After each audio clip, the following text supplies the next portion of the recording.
Start करते हैं प्रश्नावली 1.a से। पहला क्वेश्चन है 20 और 40 के बीच समस्त धन पूर्णांक लिखिए। पहला क्वेश्चन जो दिया है सम धन पूर्णांक लिखना है। सम धन पूर्णांक, विषम धन पूर्णांक। सम धन पूर्णांक क्या होता है? इंग्लिश में इसको इवन नंबर बोलते हैं, है ना। इंग्लिश में क्या बोलते हैं? Even number. तो इवन नंबर क्या होता है? ऑड नंबर क्या होता है? वे संख्याएं जो 2 से पूर्णतः विभाजित हो जाती हैं उनको सम धन पूर्णांक कहते हैं, है ना। और वे संख्याएं जो 2 से पूर्णतः विभाजित नहीं होती हैं उनको विषम धन पूर्णांक कहते हैं, है ना। तो 20 और 40 के बीच में वो संख्या लिखनी है जो 2 से पूर्ण रूप से कट जाए। तो पहले क्वेश्चन का आंसर हो जाएगा एक्सरसाइज 1A का पहले क्वेश्चन का आंसर है 20 के बाद क्या कौन सी संख्या आएगी जो 2 से कटेगा? 22। एक एक छोड़ छोड़ के लिखते जाइए। 24, 26, 28, 30, 32, 34, 36,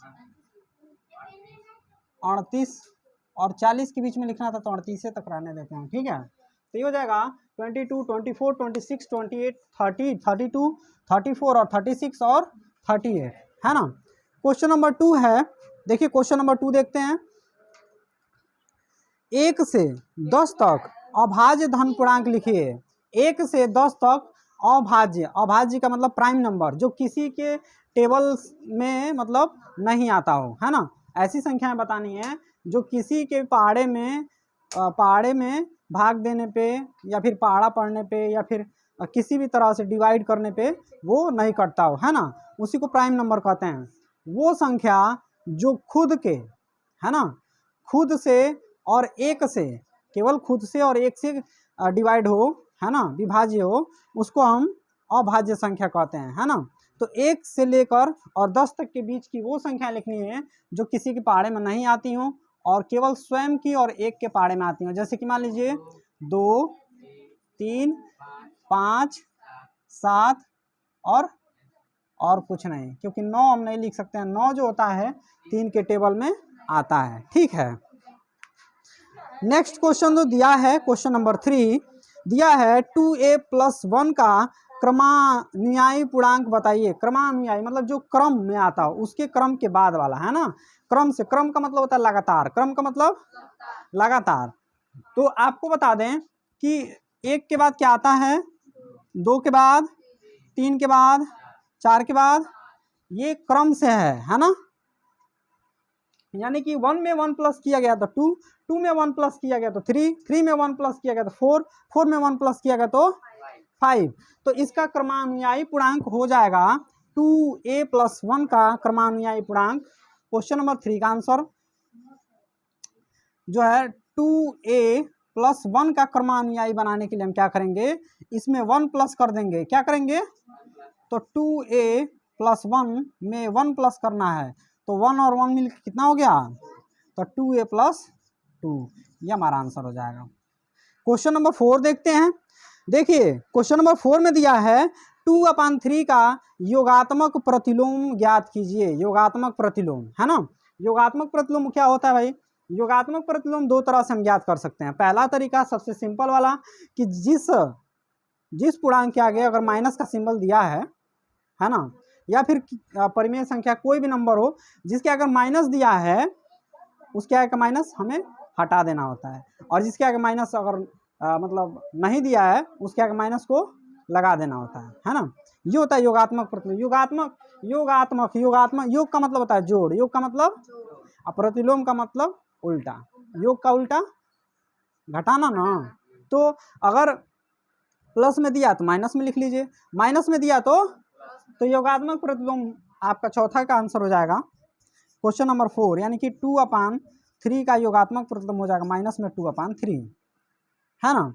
ऐसे अगर डायरेक्ट लिखना चाहते हैं तो लिख लीजिए, नहीं तो योगात्मक प्रतिलोम ज्ञात करने का एक फार्मूला भी होता है कि जो पूर्णांक जो मतलब जो भी अंक दिया है यहाँ पे, सपोज दैट अगर a दिया है तो a में -1 का गुणा करना होगा, है ना। कोई भी संख्या अगर दिया है, सपोज दैट अगर a दिया है तो a में -1 का गुणा होगा, तो इसका योगात्मक प्रतिलोम हो जाएगा माइनस में a, माइनस में तो उसी तरह से अगर फार्मूले के हिसाब से अगर इसको ज्ञात किया जाए तो यहाँ पर हो जाएगा 2/3 और इंटू माइनस में 1, तो 2 × 2 और अपान में 3, ये हो गया माइनस में 2/3। तो देखते हैं क्वेश्चन नंबर 5, -5 का गुणात्मक प्रतिलोम लिखिए। गुणात्मक, गुणा का मतलब मल्टीप्लाई है ना, मल्टीप्लाई का उल्टा डिवाइड हो जाएगा, यानी कि हम उसको डिवाइड में चेंज कर देंगे है ना। अब डिवाइड में कैसे चेंज होता है भाई, डिवाइड में कैसे चेंज होगा?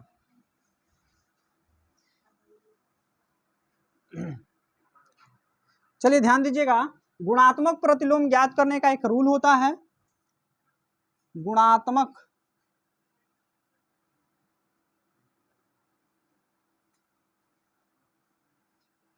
प्रतिलोम।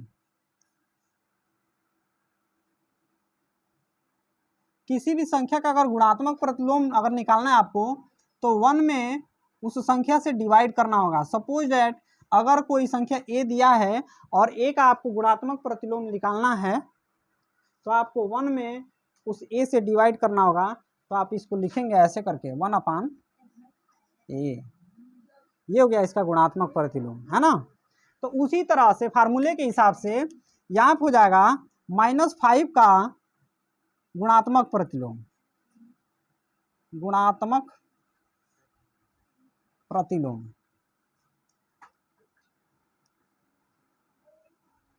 तो यहाँ हो जाएगा 1 डिवाइड बाई -5, तो यहाँ हो जाएगा 1/-5। तो इसको जब आप माइनस को ऊपर लेंगे तो यहाँ हो जाएगा माइनस में 1/5, ये आंसर हो गया, है ना। एक और तरीका बता रहे हैं, ये फार्मूले के हिसाब से हो गया। अगर आप चाहते हैं कि भाई इतना सारा हल नहीं करना पड़े, थोड़ा और शॉर्टकट में चलते हैं, ठीक है, तो शॉर्टकट में एक और तरीका है इसका करने का। आप क्या करिए कि -5 के नीचे कोई भी संख्या नहीं है तो 1 मान लीजिए, है ना। और एक चीज़ बता दें कि गुणात्मक प्रतिलोम में जब 1 में किसी भी संख्या से डिवाइड होता है तो वो उल्टा हो जाता है, तो 1 ऊपर चला जाएगा, 5 नीचे आ जाएगा। तो यहाँ पर हो जाएगा माइनस में 1/5। ये शॉर्टकट तरीका है, ऐसे भी आप कर सकते हैं, ठीक है। नेक्स्ट क्वेश्चन जो दिया है उसमें भी योगात्मक प्रतिलोम बताना है, क्वेश्चन नंबर 6 में, है ना। तो क्वेश्चन नंबर 6 में दिया है P + Q और P - Q का योगात्मक प्रतिलोम बताइए। चलिए देखते हैं योगात्मक प्रतिलोम में।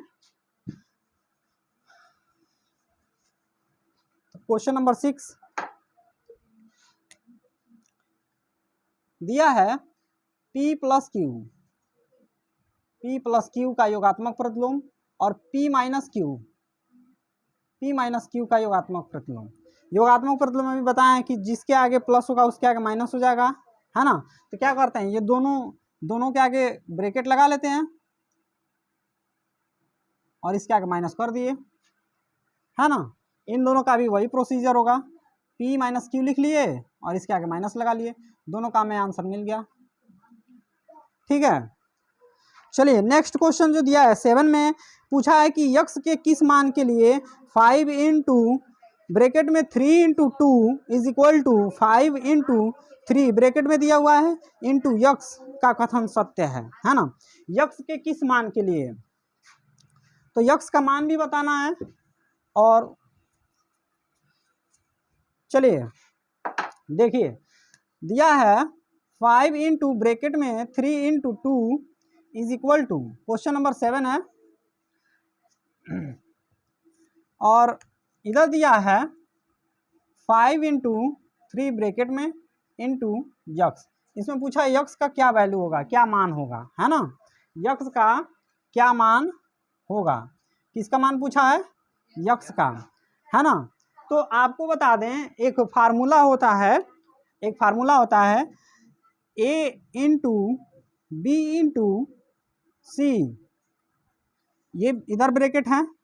अब यहाँ हो जाएगा a × b और यहाँ हो जाएगा c, यानी कि एक बार ब्रैकेट पहले इसमें और एक बार ब्रैकेट इसमें पहले, है ना। सॉरी, इसमें ब्रैकेट बाद में इसमें पहले है ना। लेकिन दोनों का आंसर क्या होना चाहिए, इक्वल होना चाहिए। क्या होना चाहिए, सेम आना चाहिए।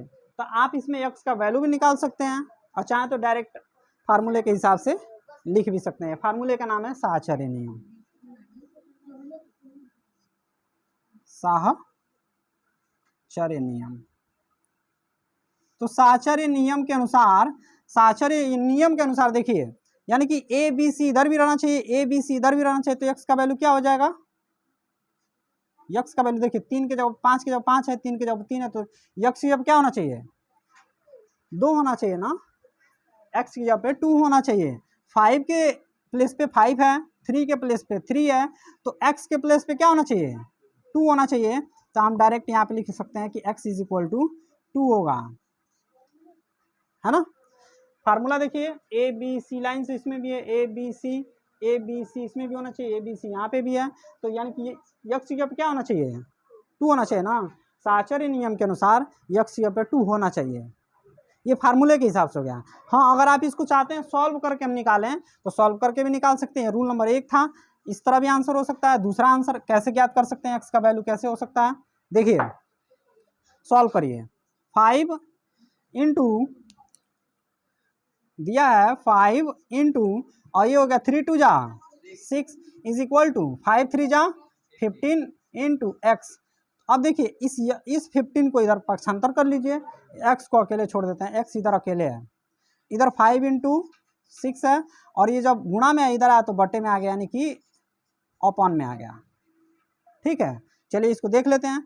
5 3 जा 15 और 3 2 जा कितना आया 2, इस तरह से भी 2 निकाल सकते हैं। ओके, चलिए क्वेश्चन नंबर 8 देखते हैं। क्वेश्चन नंबर 8 में दिया है, पूर्णांकों में ऐसी कौन सी संख्या है जो स्वयं का योज्य प्रतिलोम होती है। योज्य प्रतिलोम आपको बता दें, योज्य प्रतिलोम योगात्मक प्रतिलोम को ही कहा जाता है ना। तो इसका मतलब ये हुआ कि कौन सी ऐसी संख्या है जो स्वयं का ही योगात्मक प्रतिलोम होती हैं। आप ये बताइए, 1 का योगात्मक प्रतिलोम क्या होता है, 1 का 1 का -1 होगा ना, और 2 का -2, 3 का कोई भी तो ऐसा संख्या नहीं है जिसका योगात्मक प्रतिलोम उतना ही होता हो, है ना। तो क्वेश्चन नंबर 8 में जो पूछा है, शून्य, देखिए शून्य एक ऐसी संख्या होती है जिसका योज्य प्रतिलोम नहीं होता है, मतलब होता ही नहीं है। मतलब 0 का योज्य प्रतिलोम ना प्लस होगा ना माइनस होगा, यानी कि उसका स्वयं का योज्य प्रतिलोम खुद वही होता है। शून्य का योज्य प्रतिलोम क्या होता है, शून्य ही होता है। ठीक है, तो क्वेश्चन नंबर 8 का आंसर हो जाएगा 0। ठीक है, देखिए क्वेश्चन नंबर 9 में क्या दिया हुआ है। क्वेश्चन नंबर 9 में दिया है कि यदि a एक समधन पूर्णांक हो तो बताइए कि a-1 इंटू, मतलब ब्रैकेट में दिया हुआ है, फिर दूसरे ब्रैकेट में दिया है a+1 सम है अथवा b सम है। मतलब कि a समधन पूर्णांक है, a जो है सम है ना। तो कोई भी एक सम संख्या लेके उसको सॉल्व कर लेते हैं। a+a-1 एक ब्रैकेट में है, और a-1 था ना, एक में क्या था, a+1 दूसरे ब्रैकेट में, है ना। तो हमें देखना है कि कौन सा, मतलब इसको सॉल्व करने के बाद अगर a को सम मानते हैं तो उसका रिजल्ट भी सम आता है कि विषम आता है ना। तो देखते हैं, मान लिया जाए कि a इज इक्वल टू 2 है या 4 है या 6 है या 8 है, कुछ भी मान लीजिए, इनमें से कोई भी भर के चेक कर सकते हैं, है ना। सब तो समी संख्या है ना, तो a की जगह पर कोई भी संख्या पुट करके उसको सॉल्व कर लीजिए। 2 भर के देखिए, यानी कि 2 - 1 और 2 + 1, तो इसको जब घटाया गया तो 1 मिला, इसको जब जोड़ा गया तो क्या मिला, 3, तो 3 एकम क्या मिला, विषम ना। एक बार 4 भर के देखते हैं, या 4 - 1 और 4 + 1, तो 4 में से गया 3, इसको जब जोड़ा गया तो हो गया 5, 5 3 15।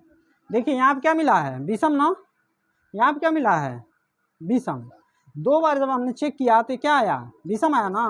तो इसका आंसर लिख लीजिए आप, यहाँ पे आंसर लिखिए, ये हो जाएगा विषम संख्या,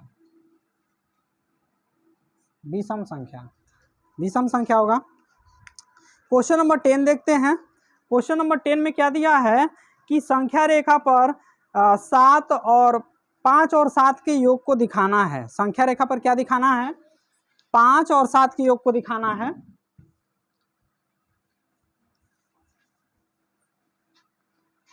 देखिएगा, थोड़ा ध्यान से देखिएगा, संख्या रेखा मैं बना रहा हूं। क्वेश्चन नंबर 10 में जो दिया हुआ है, संख्या रेखा बनाना है और इस पे हमें शो क्या करना है कि 5 और प्लस 7 करेंगे तो कितना आएगा, यानी कि 12 आ रहा है। लेकिन हमें इस तरह नहीं दिखाना है, इसको संख्या रेखा पर दिखाना है, नंबर लाइन पे, है ना। तो नंबर लाइन पे इसमें कोई भी माइनस का सिंबल दिख रहा है तो माइनस की ओर हम जाना ही नहीं है, तो हम माइनस की ओर नहीं जाएंगे, सीधे राइट हैंड की ओर यानी कि प्लस में चलेंगे, है ना। चलिए संख्या रेखा बनाते हैं। 1 2 3 4 5 6 7 8 9 10, है ना, 11 12 13। ठीक है, चलिए नंबर लाइन पे उसको रिप्रेजेंट करना है तो रिप्रेजेंट करते हैं। यानी कि हमें 0 से पहले 5 स्टेप चलना है। तो 1 step, 2 step, 3 step, 4 step, 5 step. हम 5 स्टेप चल लिए, है ना। और 5 स्टेप के बाद हमें 7 स्टेप और चलना है, तो 7 स्टेप चलते हैं। तो चलिए इसमें 7 स्टेप और गिन लेते हैं। 1 step, 2 step, 3 step, 4 step, 5 step, 7 step, sorry 6 और तब 7, है ना। तो हमने इसमें 5 स्टेप पहले चला, फिर 7 स्टेप और चले, लास्ट में रिजल्ट क्या मिला? 12। तो आपका आंसर हो जाएगा 12। यहाँ पे लिख लीजिएगा ऐसे करके, प्लस में 5, फिर यहाँ पे प्लस और प्लस में 7, यानी कि दोनों प्लस में और दोनों को प्लस की ओर चला गया तो कितना आया है? 12 आया है। नंबर लाइन पे इस तरह से रिप्रेजेंट करके उसको शो करना था। चलिए क्वेश्चन नंबर 11 में देखते हैं। निम्नलिखित कथनों में कौन से कथन सत्य हैं, कौन से असत्य हैं? सत्य और असत्य बताना है। चलिए सत्य असत्य बताते हैं हम। दिया है ए में 2 धन अभाज्य पूर्णांकों का गुणनफल सदैव अभाज्य होता है। 2 धन अभाज्य पूर्णांकों का गुणनफल क्या होता है? सदैव अभाज्य होता है। चलिए एग्जाम्पल लेके हम इसको देखते हैं। क्वेश्चन नंबर 11 में जो दिया है, 2 धन अभाज्यों का गुणनफल सदैव अभाज्य होता है। तो 2 धन अभाज्य लेते हैं, कोई भी अभाज्य संख्या बताइए तो हमें, अभाज्य संख्या प्राइम नंबर कोई भी बताइए। माना कि पहला है, माना कि वो 2 धन अभाज्य संख्याएं, 2 धन अभाज्य संख्याएं कौन कौन सी ले लें? कोई भी अभाज्य संख्या बताइए, बोलिए। चलिए 3 और 5 लेते हैं, दोनों अभाज्य हैं, प्राइम नंबर है ना। अगर कोई डाउट होगा तो अपने मन से भी बता सकते हैं, कोई भी अभाज्य संख्या लेके चेक करेंगे, रिजल्ट उतना ही आना चाहिए, है ना। तो 3 × 5 करिए, इसका गुणनफल देखिए कितना आ रहा है। 3 × 5 किए, कितना आया ये बताइए। ये प्राइम नंबर मिला है? नहीं मिला है ना। आपको एक चीज़ क्लियर कर दें कि जब किसी भी संख्या का दूसरे संख्या में गुणा करते हैं तो जो रिजल्ट मिलता है, यानी कि यह संख्या 3 से भी डिवाइड हो जाएगा, यह संख्या 5 से भी डिवाइड हो जाएगा, तो बताइए वो प्राइम नंबर हुआ क्या? नहीं हुआ ना। जब वो दोनों संख्याओं से डिवाइड हो जाएगा तो यानी कि वो प्राइम नंबर नहीं है। ठीक है, तो प्राइम नंबर नहीं है, यानी कि हमारा 15 जो मिला रिजल्ट वो प्राइम नंबर नहीं है। तो ये कथन क्या है? असत्य है। तो इसका पहले का आंसर हो जाएगा असत्य।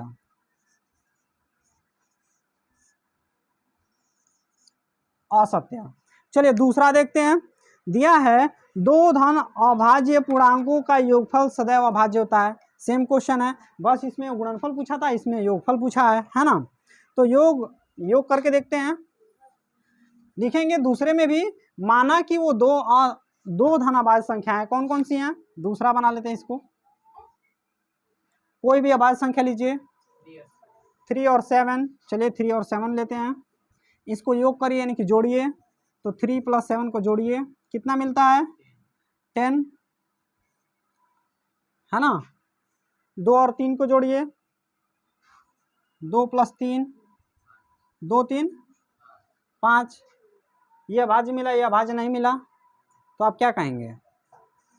दिया है 2 धन अभाज्य पूर्णांकों का योग सदैव अभाज्य होता है, क्या आप कहेंगे? इसके बारे में क्या कहना चाहेंगे? ये गलत है, क्योंकि अभाज्य तो होता है, लेकिन कहीं कहीं ऐसा भी होता है कि अभाज्य नहीं होता है। बहुत अधिकतम संख्या में मिलता है कि वो संख्या अभाज्य नहीं होगा। कौनचित कदाचित यह मिल जाए कि वो 2 अभाज्य संख्याओं को जोड़ा जाए और फिर एक अभाज्य संख्या मिल जाए, लेकिन अधिकतम रिजल्ट मिलता है कि वो संख्या क्या होगी? भाज्य होगी, यानी कि कटने वाली संख्या मिलेंगी, है ना। तो इसलिए इस रिजल्ट में हम क्या पाते हैं? एक भाज्य भी मिल रहा है और एक अभाज्य भी मिल रहा है ना। तो हम इसको असत्य लिखेंगे, क्योंकि ऐसा हमारे क्वेश्चन में पूछा नहीं है। क्वेश्चन में अगर दिया होता कि अभाज्य भी होता है और भाज्य भी होता है, अगर दोनों होता है तब हम लिखते कि सत्य है, लेकिन यह बोला है कि नहीं डेफिनेटली क्या होगा? अभाज्य होगा, तो इसलिए कथन क्या होगा? असत्य हो जाएगा, यानी कि गलत हो जाएगा। तो दूसरे का रिजल्ट आप लोग के सामने है, आंसर लिखिएगा आप लोग कि असत्य, क्योंकि भाज्य भी होता है और अभाज्य भी होता है। ठीक है। तीसरा क्वेश्चन इसमें जो दिया है सी का, वो दिया है कि यदि ए और बी 2 ऋण पूर्णांक हैं और दोनों को जोड़ा जाए तो सदैव एक ऋण पूर्णांक ही मिलेगा। तो ये वाला कथन हमें सत्य लग रहा है। एक चीज बता दें कि कोई भी संख्या हो, कोई भी संख्या, इसमें दिया है कि ए और बी दोनों ऋण पूर्णांक है, ए तथा बी दोनों ऋण पूर्णांक हैं,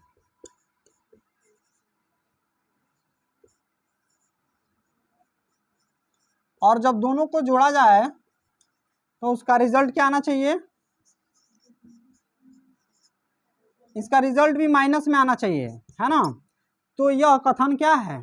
सत्य है, क्योंकि 2 माइनस वाली संख्याओं को जोड़ा जाता है तो जुड़ जाती हैं और माइनस उसके आगे लगा लिया जाता है। तो आप दोनों में से माइनस को कॉमन कर लीजिए, दोनों में से माइनस को क्या करिए?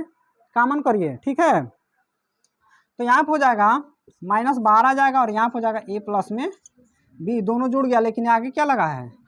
माइनस, है ना। तो दोनों का योग क्या हो जाएगा? दोनों का योग सदैव ऋण होगा। तो ये आंसर सही है, तो यहाँ पे लिख लीजिएगा इसका सत्य है,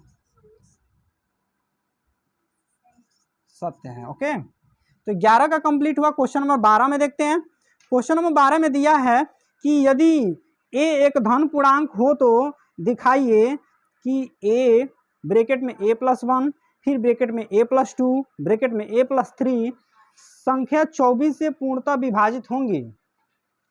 चलिए क्वेश्चन नंबर 12 देखते हैं। बहुत ही अच्छा क्वेश्चन है, थोड़ा केयरफुली देखिएगा। ओके।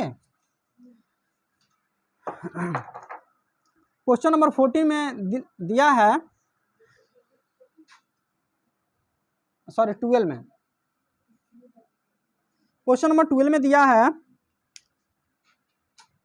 कि अगर मान लीजिए ए ब्रैकेट में a+1 और ब्रैकेट में a+2 और ब्रैकेट में a+3 कोई संख्या है, तो बताइए कि अगर एक के जगह पे कोई संख्या भरा जाए, कोई संख्या अगर रखा जाए तो वह 24 से पूर्ण रूप से कट जाएगा। तो सबसे छोटी संख्या क्या होती है? 1 होता है। सबसे छोटा संख्या क्या होता है? 1 होता है। तो आप ए के जगह पे 1 मान लीजिए, ए के जगह पे क्या मान लीजिए? 1 मान लेते हैं। कोई जीरो संख्या में नहीं गिना जाएगा, जीरो संख्या है लेकिन उसको संख्या में नहीं गिना जाएगा, क्योंकि जीरो भरेंगे तो सबका वैल्यू 0 हो जाएगा, है ना। तो सबसे छोटा संख्या 1 होता है। आप 1 भर के उसको चेक कर सकते हैं, है ना। कैसे चेक करेंगे उसको देखिए। ये तीनों क्रमागत संख्याएं हैं। आपको बता दें कि एक के बाद अगर 2 लिखना है तो हम उसको ऐसे भी लिख सकते हैं, 1+1 लिख सकते हैं। 3 लिखना है तो आप लिखेंगे 1+2। फिर 4 लिखना है तो लिखेंगे 1+3। देखिए तो एक के जगह पे क्या आ रहा है? 1 आ रहा है। 1+1 2 के जगह पे है, 1+2 3 के जगह पे है, 1+3 इस 4 के जगह पे है ना। तो यानी कि 1 2 3 4 अगर इन चारों का गुणा किया जाए, ये चारों गुणा में ही ना है, यहाँ पे कोई सिंबल नहीं है, क्या दिया, क्या माना जाएगा, गुणा माना जाएगा। यानी कि हमारे कहने का मतलब ये है कि अगर चार क्रमागत संख्याओं का गुणनफल अगर 24 से कट जाएगा तो इसका मतलब ये हुआ कि हम इस संख्या को भी 24 से काट सकते हैं, क्योंकि ये चारों क्रमागत संख्याएं हो रही हैं। क्या हो रही हैं, क्रमागत, मतलब लगातार आ रही है। देखिए अभी मैं आपको चेक करके भी बताया हूँ, नीचे चेक किया था ना, लाइन से है ना, 1 2 3 4 एक एक प्लस कर दिया गया है। इसमें भी देखिए ए है, फिर ए में 1 जोड़ दिया गया था a+1, फिर ए में 2 जोड़ दिया गया था a+2, फिर ए में 3 जोड़ दिया गया था a+3, यानी चारों क्रमागत हैं। इसका मतलब ये हुआ कि 1 2 3 4 इन जब चारों संख्याओं का गुणा करेंगे, अगर इसका गुणनफल 24 से कटेगा तो इसका मतलब ये हुआ कि ये संख्या भी 24 से कट जाएगा, ये संख्या भी 24 से कट जाएगा। क्यों कट जाएगा, क्योंकि मान लीजिए जब इसका गुणनफल अगर 24 से कट जा रहा है तो फिर उसके आगे जो भी संख्या आएगा वो सारा संख्या 24 से कटेगा, ये क्लियर है। देखिए प्रूफ करके देखते हैं। तो लिखेंगे a+1 a+2 a+3 चार क्रमागत संख्याएं हैं, चार क्रमागत संख्याएं हैं, ठीक है, चार क्रमागत संख्याएं हैं। अर्थात वह 1 × 2 × 3 × 4 से पूर्णतः विभाजित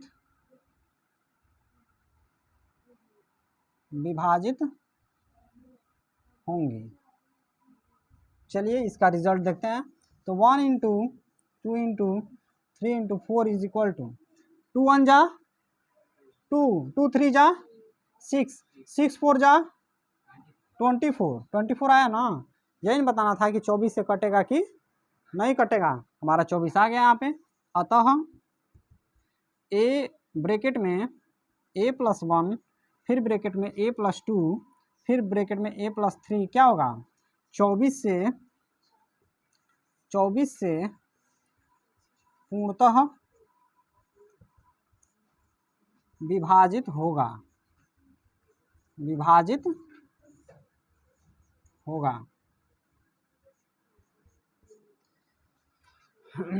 ठीक है। ये क्वेश्चन नंबर 12 का हो गया आंसर।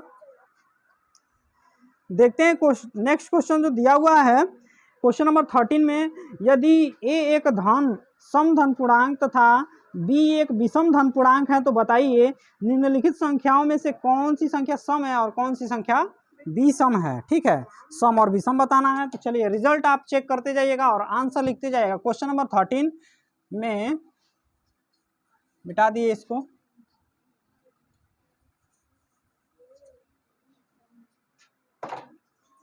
क्वेश्चन 13 का पहला बोलिए तो क्या दिया है। देखिए क्वेश्चन नंबर 13 में दिया हुआ है, यही बताना हमें कि अगर a एक सम धन पूर्णांक है, a एक सम धन पूर्णांक है ना, और b क्या है, विषम है, विषम धन पूर्णांक है, तो बताइए a स्क्वायर क्या होगा, a स्क्वायर क्या होगा। यानी a के जगह पे आप सम संख्या कोई भी रख के चेक कर सकते हैं। 2 रखिए, 2 दूना 4, सम आया ना, तो आप लिखिए सम संख्या, क्या लिखेंगे, सम संख्या, इसका आंसर हो गया। बी में रखिए कोई भी विषम संख्या रखिए, 1 3 5, 5 रखिए, 5 का स्क्वायर 5 × 5 = 25, क्या आया, विषम आया, तो आप इसका आंसर लिख दीजिए विषम। आप अपने मन से एग्जाम्पल लिख सकते हैं, एग्जाम्पल नहीं भी लिखेंगे, अगर आपके दिमाग में एक चीज कैच कर रहा है तो आप इसको बिना सॉल्व किए भी लिख सकते हैं, सम संख्या विषम संख्या। ओके, a + b है, कोई भी संख्या, एक सम रखिए एक विषम रखिए, 2 रखिए और एक 3 रख लीजिए, सम हो गया, ये विषम हो गया। मतलब a के जगह पे सम और b की जगह पे विषम रखना है। रिजल्ट क्या आता है, दोनों को जोड़ने पे 5 आया, यानी कि विषम आ रहा है, तो क्या लिखेंगे इसको, विषम संख्या। चलिए यहाँ पे देखिए a × b, कोई भी एक सम संख्या रखिए 4 रख लीजिए, विषम संख्या कोई भी रखिए 5 रख लीजिए, तो 4 × 5 क्या आ रहा है, रिजल्ट सम आ रहा है, तो सम संख्या आया, इवन नंबर। ओके, चलिए यहाँ पे भी आपको फिल करना है, कोई भी सम संख्या फिल कर सकते हैं, 2 4 6 कुछ भी रखिए, फिर 8 रख दें, चलिए 8 ही रख लेते हैं। 8 रखिए, फिर ब्रैकेट में 8 प्लस 1 रखिए, यानी कि यहाँ हो गया 8 और इंटू करके 8 और 1 9, तो 9 8 जा 72, क्या आया? सम आया ना, तो यहाँ पे लिखिए सम संख्या। ठीक है, नेक्स्ट जो हमारा है ये वाला बी वाला जो दिया है यहाँ पे, तो यहाँ पे भरिए विषम संख्या, यानी कि कोई भी संख्या भर लीजिए। 5 भर लेते हैं, फिर 5 प्लस 1, तो यहाँ पर हो जाएगा 5 और गुणा में 5 1 6, तो 6 बचे 30, यानी कि ये आ गया सम संख्या।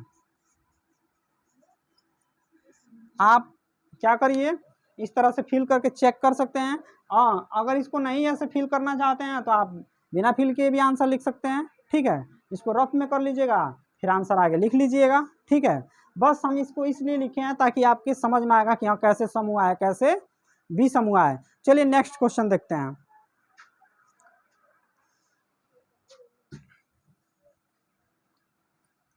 क्वेश्चन नंबर 14 में देखते हैं। क्वेश्चन नंबर 14 में दिया है धन पूर्णांकों के किस गुण धर्मों के अंतर्गत निम्नलिखित कथन सत्य है या असत्य है। गुण धर्म का मतलब नियम है ना, आप लोग को नियम बताना है कि कौन सा नियम इसमें लगाया गया है और किस नियम से यह असत्य है। मतलब दिया है 3 × 8 + 7 = 3 × 8 प्लस फिर 3 × 7, ये किस नियम से सही है। ये दोनों और इसका भी सॉल्व करें, इसका भी सॉल्व करें, तो दोनों और इक्वल आए, है ना, किस नियम के अंतर्गत।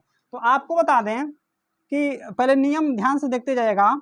a इंटू ब्रैकेट में b + c अगर दिया है, कोई भी हो संख्या, कोई भी हो, ये रूल हम बता रहे हैं, है ना। और यहाँ पे दिया है a into B plus A into C, यानी कि a का गुणा एक बार a b के साथ और a का गुणा अगर एक बार c के साथ करके फिर जोड़ा जाए तो यह होता है बंटन नियम। कौन सा नियम होता है? बंटन नियम या वितरण नियम इसको कहते हैं, वितरण नियम, वितरण नियम। चलिए नेक्स्ट जो दिया है, तीन लगातार संख्याएं कोई भी दी होती हैं, A B C, a + b + c, है ना, = फिर a + b + c। कहता है एक बार आप क्या करिए, c और b और c को जोड़िए, है ना, और तब लास्ट में a को जोड़ना है। फिर एक बार बोलेगा कि नहीं, पहले आप a और b को जोड़िए, फिर उसके बाद c को जोड़िएगा और दोनों का रिजल्ट सेम होना चाहिए। तो ये कौन सा नियम है? ये नियम है साहचर्य नियम। कौन सा नियम है? साहचर्य नियम। तो इसको आप लिख लीजिएगा साहचर्य नियम।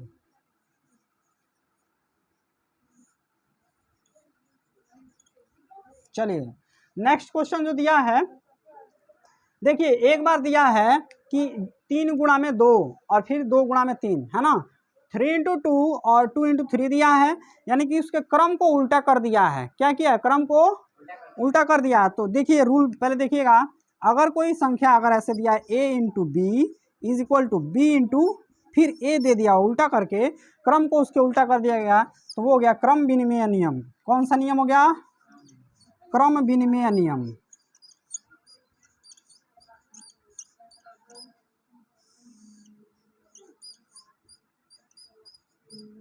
क्रम विनिमय नियम। नेक्स्ट लास्ट बचा हुआ है, सेम वही कंडीशन है, इसमें भी देखिए a = यहाँ पे 3 दे दिया, यानी कि यहाँ पे 3 आप भर सकते हैं, यहाँ पे क्या भर सकते हैं? 3। तो अब देखिए इसमें भी 3 × 5 है, इधर फिर 3 × 5, यानी कि सेम प्रोसीजर है। इसमें ना क्रम उल्टा है ना कुछ भी किया गया, कुछ नहीं किया गया है, सिंपली जो इधर है वही सिंपली इधर दे दिया हुआ है ना। तो जो जैसा कि तैसा अगर रिजल्ट दे दिया जाए, है ना, अगर गुणा करके केवल 15 दे दिया होता तब हम उसमें एकदम साधारण जो नियम रहता है उसको हम संवरक नियम कहते हैं, है ना। कौन सा नियम कहते हैं? संवरक नियम। यानी कि अगर a+ में इंटू में दिया तो इंटू में ही देखते हैं, अगर a × b अगर यहाँ पे दिया है और उसका रिजल्ट a × b यहाँ पे अगर ऐसे दे दिया जाए या ऐसे अगर दे दे, फिर से a × b ही दे दे केवल, है ना, तो इसको हम कहते हैं संवरक नियम। कौन सा नियम कहते हैं? संवरक नियम।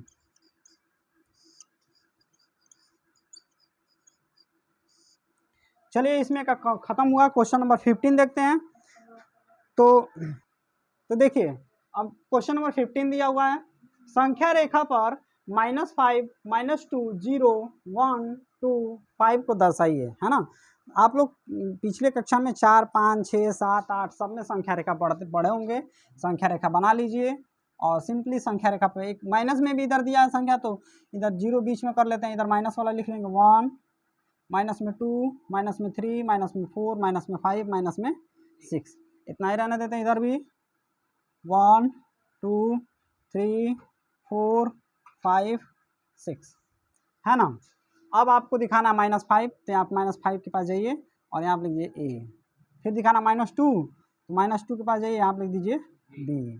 फिर 0 दिखाना है तो 0 के पास जाइए और यहाँ आप लिखिए सी, यहाँ आप लिख दीजिए डी, यहाँ आप लिखिए ई, यहाँ आप लिखेंगे यफ। सिंपली हो गया आंसर आपका। संख्या रेखा बना के उस पर रिप्रेजेंट कर देना था, ए बी सी लिख दिए, रिप्रेजेंट कर दिए, दैट्स ऑल।